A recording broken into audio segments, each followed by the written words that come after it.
Welcome to the Justice Journal podcast. I'm Sacramento County District Attorney Anne Marie Schubert. I hope you enjoy this podcast series where we discuss important public safety issues and provide insight into who we are as an office and what we do both in the courtroom and in the community to provide the highest level of public safety through prosecution, prevention, and innovation. Welcome to the Justice Journal podcast. I'm Shelley Oreo. Last episode, we started a series on hate crimes. The first of this series focused on the 1999 hate crime spree involving arson attacks on 3 Sacramento area synagogues and an abortion clinic, followed by a double murder. Today, we continue the series by focusing on an unsolved 2011 double murder of 2 men in Elk Grove, Mr. Gurmej Singh Atwal and Surinder Singh. I'm joined by DA Anne Marie Schubert, DA Investigator Kevin Papineau, and Elk Grove Unified School District Board Member Bobbie Singh Allen. Welcome, everyone. Thank you. Can you all please give just a quick background on who you are and your role in the organization, and Kevin, for you, back when you were with the Elk Grove Police Department. So, Anne Marie, we're going to start with you. I think most folks know who I am. I have this lucky job of being the DA. My involvement in this case is really only just knowing about it and being involved in cold cases. I knew that Detective Papineau had worked extensively on this, and I knew the impact this case had on the community. Bobbie? Great, yes, thank you. Bobbie Singh Allen. I'm a school board member, although at the time of the murders I was not. I was just a community member, a community leader, and this was one of the driving forces of why I actually wanted to run for school board, this and bullying issues. So this had a tremendous impact on my life. Kevin? Kevin Papineau, and between the Sacramento Sheriff's Department and the Elk Grove Police Department, I had 23 years of law enforcement, and 16 of that was as a detective investigating sex crimes, child abuse, and homicides. And that was until I was lucky enough to come to this job. Great. Before we get into the details of these murders, can you all talk about Elk Grove? What kind of town was it? Is it? Right. I think it's kind of a unique area within the Sacramento region, so whoever wants to. I'd love to go first since I live there. A proud resident of Elk Grove since I think 1992 is when my family moved to Elk Grove, and we've seen some tremendous growth. But for the most part, it is very diverse community. Specific to our school district, there are over 100 languages spoken in Elk Grove Unified School District. Wow. And you definitely see a representation of all cultures and communities and faiths in Elk Grove Unified. And specific to the city of Elk Grove, we are known for our diversity. And it's a great place to raise a family. One of the reasons why I wanted to stay in Elk Grove, when I married my husband, who's from the Bay Area, told him that, once we have children, I want to stay in Elk Grove. And one of the best school districts. I like to say it's the best school district, but I'm not biased or anything on that. But we are definitely known for our academic rigor, our career and technical education, and our high graduation rates. So definitely proud. Anne Marie or Kevin, do you want to add anything? Well, when I started working out in Elk Grove, it was a contract, a law enforcement contract with the Sheriff's Department, and about 40,000 people. And it was very much rural law enforcement. There'd be 1 or 2 of us working everything from Calvine down to the Delta. And through my time there, I got to watch the population triple, the barriers disappear between that and Sacramento County and the city of Sacramento, and law enforcement having to grow and change to more of a suburban type law enforcement. I don't live in Elk Grove, but I don't live too far, and I spend some time and I spend money in Elk Grove. My kids have friends there. It's, as Bobbie says, it's a wonderfully diverse community, and all you need to do is go to a graduation and see that. And it's the same thing as any other suburban neighborhood. It's just people want to raise their kids in a nice, healthy, happy, safe environment, and that's what Elk Grove gives you. Definitely. Kevin, I'm going to start with you. Can you talk through what happened in this case? Just generally the background and then the sort of your initial investigation into that.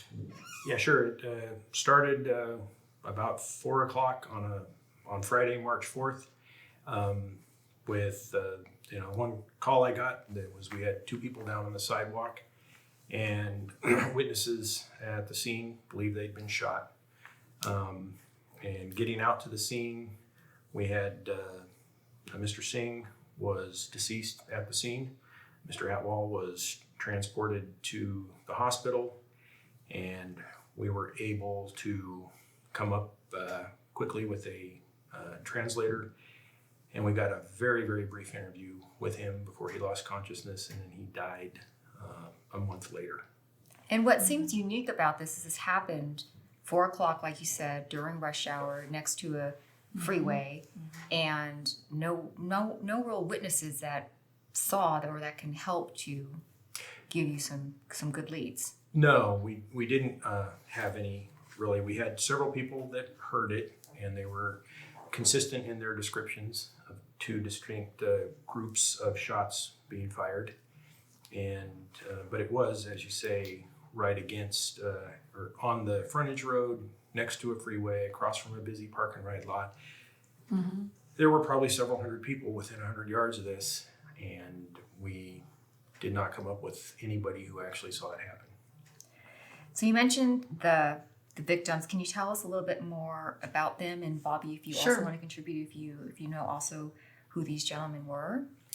So from a law enforcement perspective is how I came to know them, and we start with looking at our victims to figure out why somebody would want to do this. And these guys were walking buddies. They're 78 and 65 years old, retired. They walked together. Their families weren't connected. They weren't connected through business. They weren't particularly active or connected in the same temple or any other aspect of life. This really seemed to be their only connection. Were they neighbors? More that situation? No, they lived within a half mile of each other, and they could walk to each other's house. But really, this walking and talking relationship was about all that there was between them. Right. And that's not unusual. Finding walking buddies, you'll find somebody that you're comfortable with and have that common ground. And here, obviously, the Sikh faith and the common tongue speaking Punjabi. So that's not unusual to find walking buddies in a given neighborhood or community to sort of share that experience and be regular citizens of society, but have that common ground as well. I didn't know them personally, although I've seen them in church, and we call it a Gurdwara, our place of worship. So I've seen them there, and then their family as well. But as part of the Sikh faith, when we learned of this tragedy, it's sad to say we weren't surprised. Because in a post 9/11 world, it's unfortunate, but the Sikh faith has shared its ugly burden on racism, overt racism, and a lot of it, unfortunately, has to do with our gentlemen that are wearing the turban. So much misinformation and misidentity that goes along with that. So mentioning that, was it automatically suspected that it was a murder, double murder, based on religion, faith? Kevin, can you talk about the circumstances of the murders? What other motive might there have been that makes that a probable motivation? I mean, yeah, right off the bat, seeing these 2 guys, that certainly jumps to the fore as a possible motive. However, can you explain what were they wearing and that kind of thing that might have? Right. So they were wearing, as you mentioned, the turban, traditional. They had traditional beards, and other than that, their clothes were pretty ordinary, Western appearing clothes. But they did have the distinct and traditional facial hair and a turban. So that does, suggest that as a motive. However, as with any investigation, we're not going to go into it focusing on one thing. We've got to keep all of the options open. So, and Bobbie can speak to the community's similar response that they I don't want to say jumped to that conclusion, but drew that conclusion.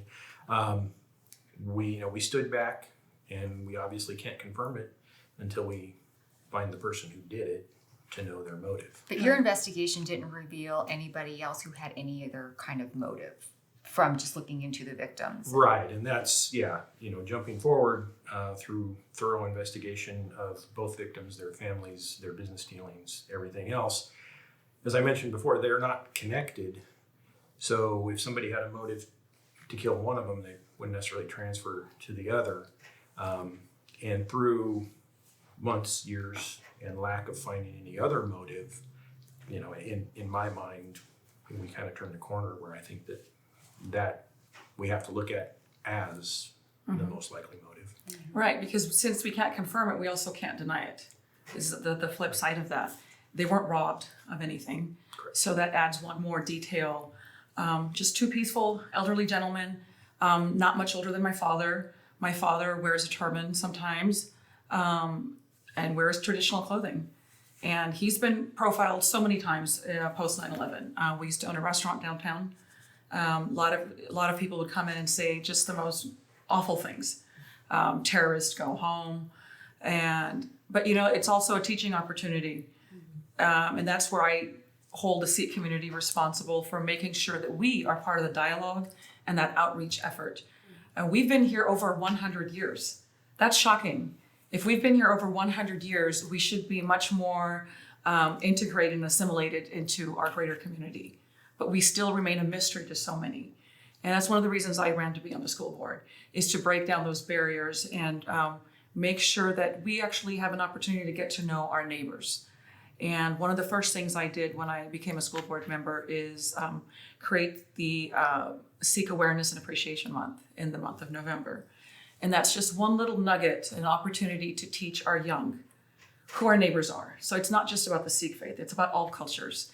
But it's an opportunity to try to learn some basic information about Sikhism, some basic things that perhaps maybe I'm sure you're much more enlightened and are aware, but just some nuggets I want to share with those that will listen to this podcast. 99% of the people that wear a turban are of the Sikh faith.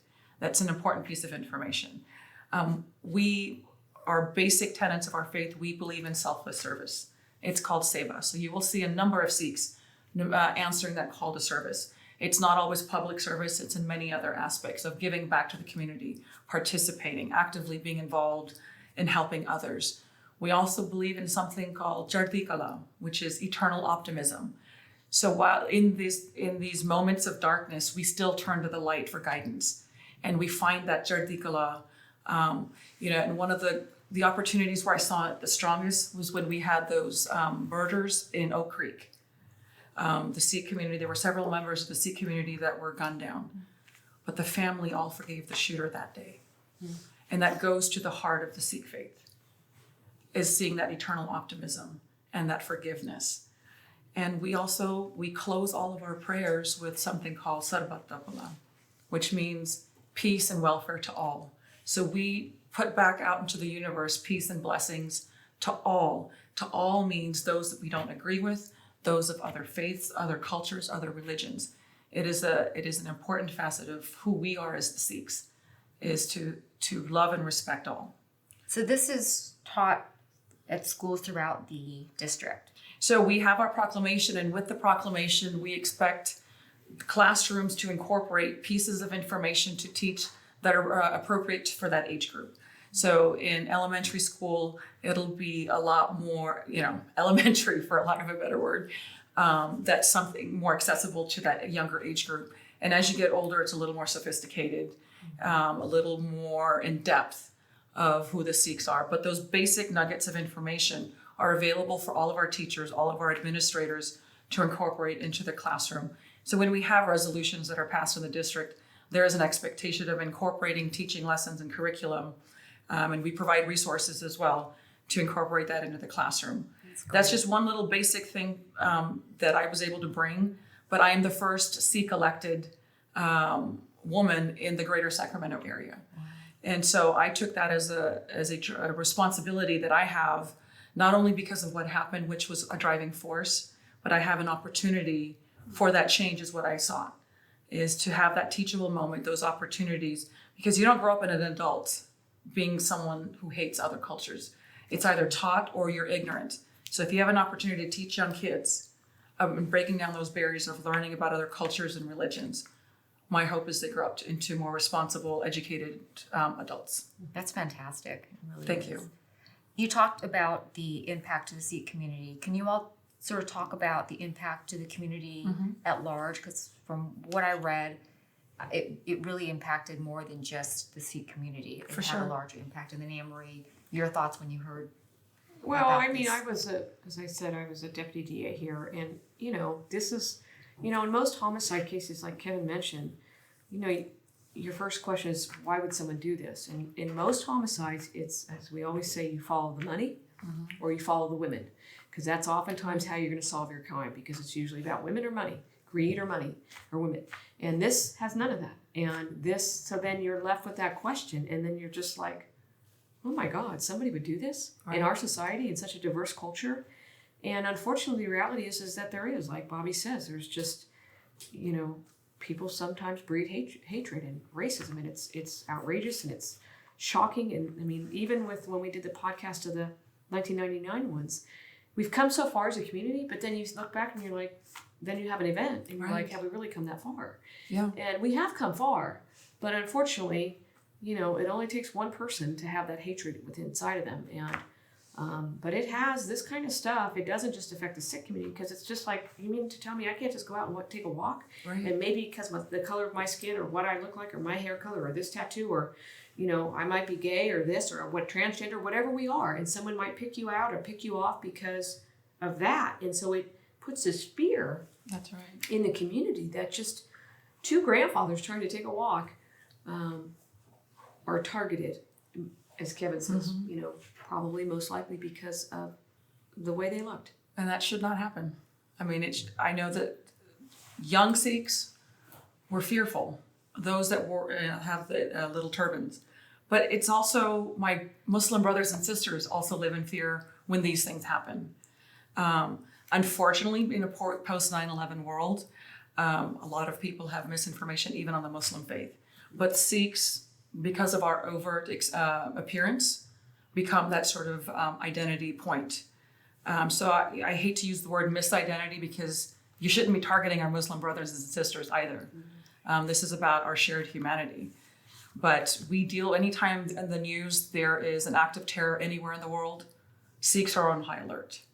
There's a high number, and I don't have statistics in front of me, but I'm part of the Sacramento Regional Coalition of Tolerance, and we get updated statistics on hate crimes and profiling and things like that.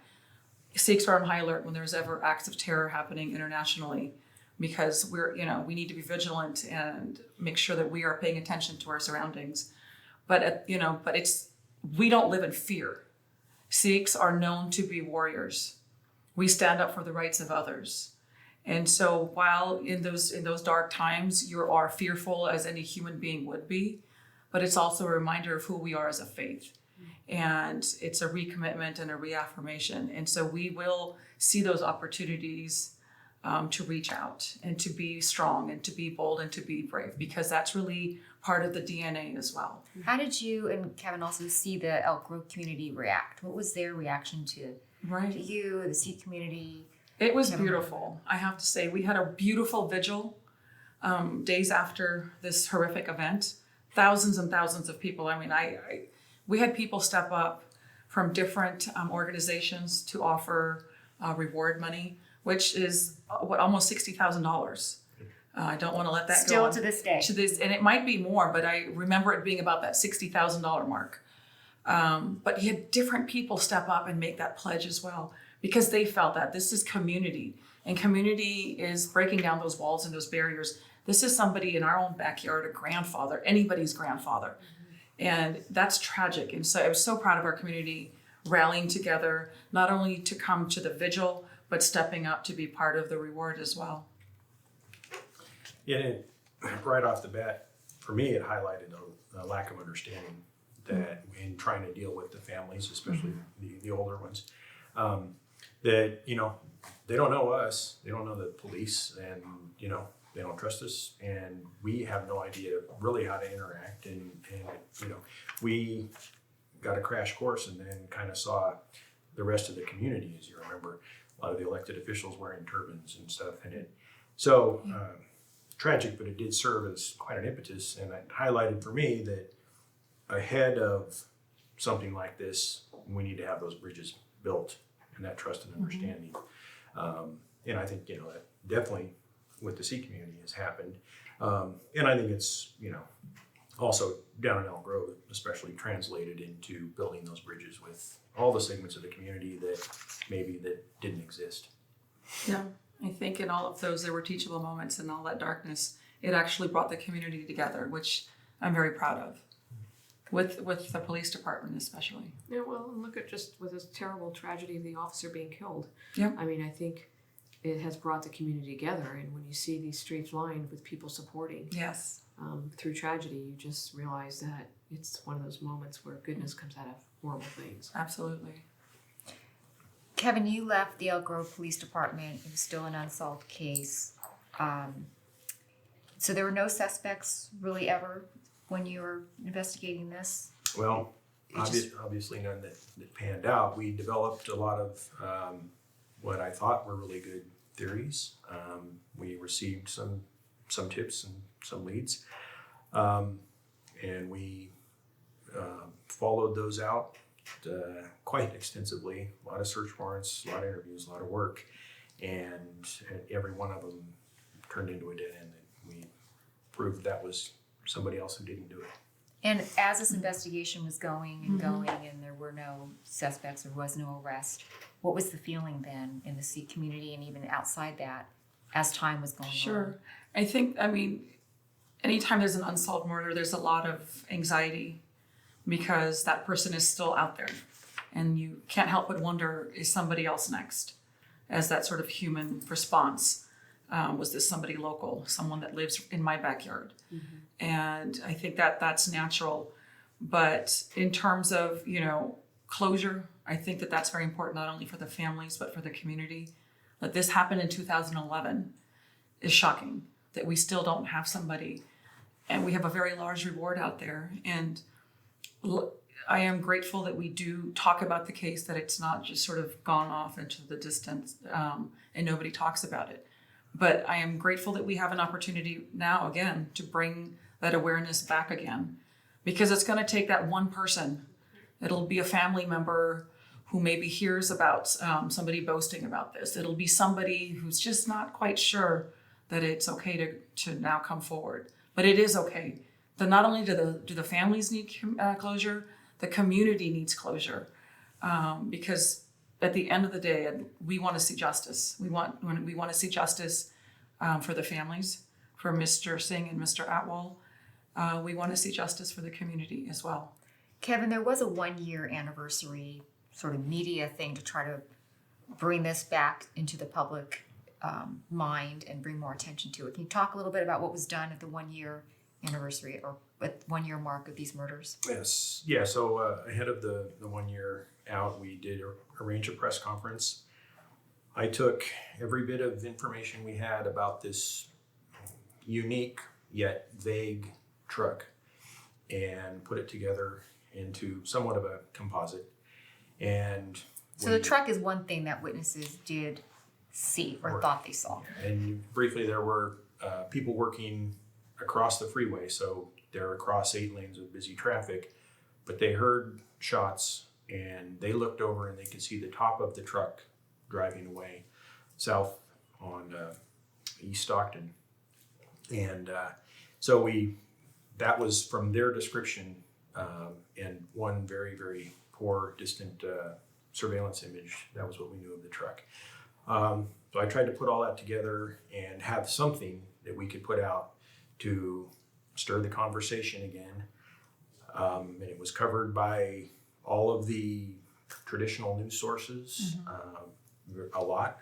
And unfortunately, we did receive some tips and information about trucks, and none of them panned out. And, unfortunately, most of them weren't even close to what we knew we were looking for. And we ended up, as my last, when I left, we were just over 140 tips that we had received from the public on this. And if you think about a 7-year time span, that's shockingly low. Mm-hmm. Yeah. So When did the reward come into play, and how did that come together? I know that the community came together almost immediately because we wanted the person or persons responsible to be apprehended immediately. It's grown since initially. So, I am saying 60,000, but it quite honestly could be more. at the 1 year anniversary, that was one of the things. As Crime Stoppers came out, tried to get the governor's office to step the reward up, but that didn't happen. And as of that time, it was 57,000 from various sources that was out there. And I still, think that and bringing this back up is going to be what will eventually solve it. Because somebody knows something that we just haven't found that person yet. So how did it feel leaving the Elk Grove Police Department with this case unsolved? It was very Still frustrating. think about that? Oh yes, all the time. It's very frustrating. That was the only major case that I left there unsolved. And sometimes you solve cases and they can't be prosecuted, but this one we didn't even solve. And I'm just going to do a little jump in here because I've known Kevin and his work for many, many years. He's one of the best detectives I've ever seen. Yeah. And he's won awards because he's like a dog with a bone and he does not give up. And I can only imagine how frustrating this is because he's very talented. Maybe the one viewer listening to this can make that difference. It's going to take that one person to step up, or getting that talk back out in the community.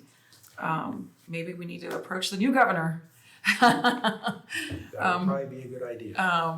and increase the reward, because that will bring that will do is not so much the money, because I imagine 60,000 is pretty compelling, but it'll bring it back into that sort of the front. And getting people to talk about it, and maybe that person that knows something, this may trigger that. But I'm hopeful. I mean, we just, the district attorney just solved a case from 20 plus years ago. So, I'm hopeful. It's unsolved now, but I pray that this will be solved sooner rather than later. Can you talk about the park that is being built and the progress of being built in the name of these two men? So the Singh and Car Park, as it's called, it's in memory of them. Although Car is traditionally what the women take as their last name. Although Bobbie Singh Ellen, I clearly took the Singh versus the Car. Not sure quite how that happened. But when a lot of people come here from another country, I'm an immigrant. I was born in India. I think they just assigned my father's last name. Because that was not my birth given name, but that somehow that happened, and my parents have many answers, so no clear answer of how it ended up being Singh versus Car, but I'll take it. I like to think I'm much more of a lion than a lioness anyways, but more on that another day. It's interesting now. But the Car for the women that were also left behind.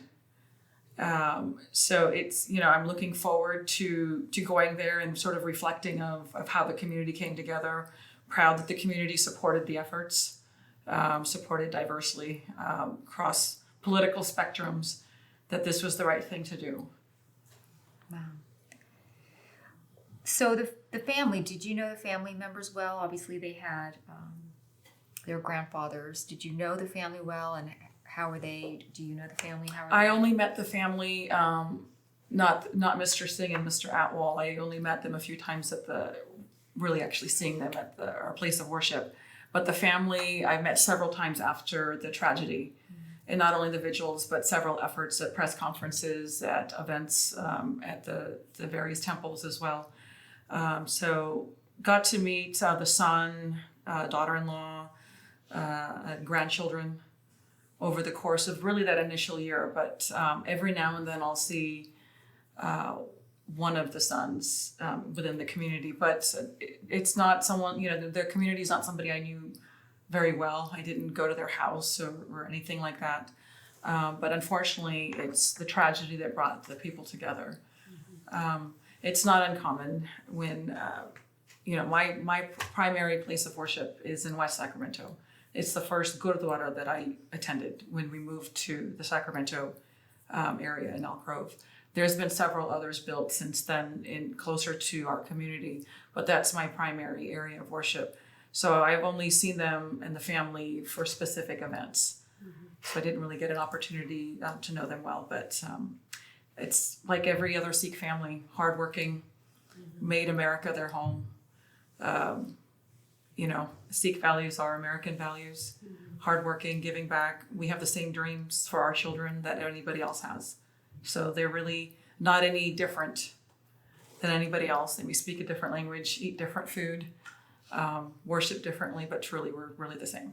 It's interesting. When I was running for election the first time, and Bobbie knows this because she's used to the campaign trail, I grew up in Sacramento, but I don't think I ever realized the incredible diversity we have. And so when you're, campaigning is very hard, but it's very good in a way because it forces you to get out. And we are diverse and you have so many different cultures. But what I find with all of them, it's the same thing. Yeah. We want to raise our kids in a nice, safe community. We want to respect the rights of others. And we want to treat people with dignity.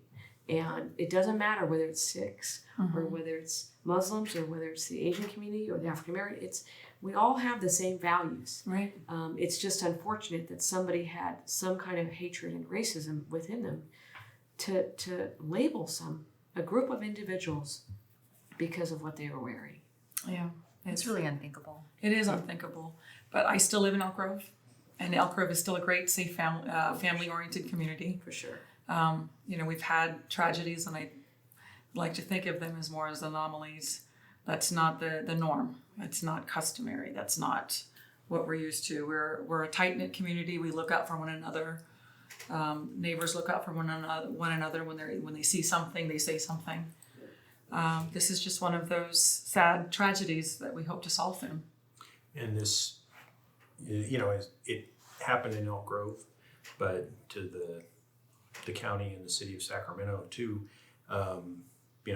This goes out to them because this happened in Elk Grove by a matter of feet. That's right. This is at an intersection of unincorporated county, the city of Sacramento, and the city of Elk Grove all converge at this point. So, and we reached out to Elk Grove because that's what we know, but we also had to reach those others because those lines are invisible. And it literally is right there on the border. And if it happens in Elk Grove, it can happen anywhere. And Absolutely, and it does, unfortunately. Yeah, it does.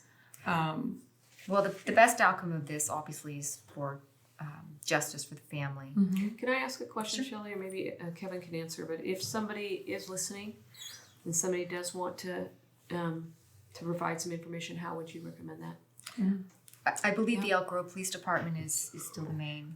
The Elk Grove Police Department is still the main place, 714-5115.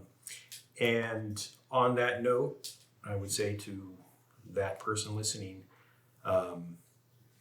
think about this notably lifted Tanner Brown truck in 2011. Somebody used it to do this crime, which became immediately high profile and out there, and they had to do something with that truck. Modify it, get rid of it, do something. And so while you may not think, I know who killed those men, you may remember that somebody you know or don't know, a neighbor, whatever, had that vehicle, and that vehicle suddenly wasn't around anymore. Because believe me, we scoured high and low trying to find it.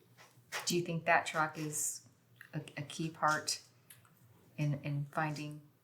That truck in those circumstances is definitely the best we have. This being a non-contact encounter, shot from a vehicle. We have some shell casings that we recovered, but unlike a lot of cold cases, there's no hope of a DNA solution or something to that effect, because this was zero contact between the victims and the suspect.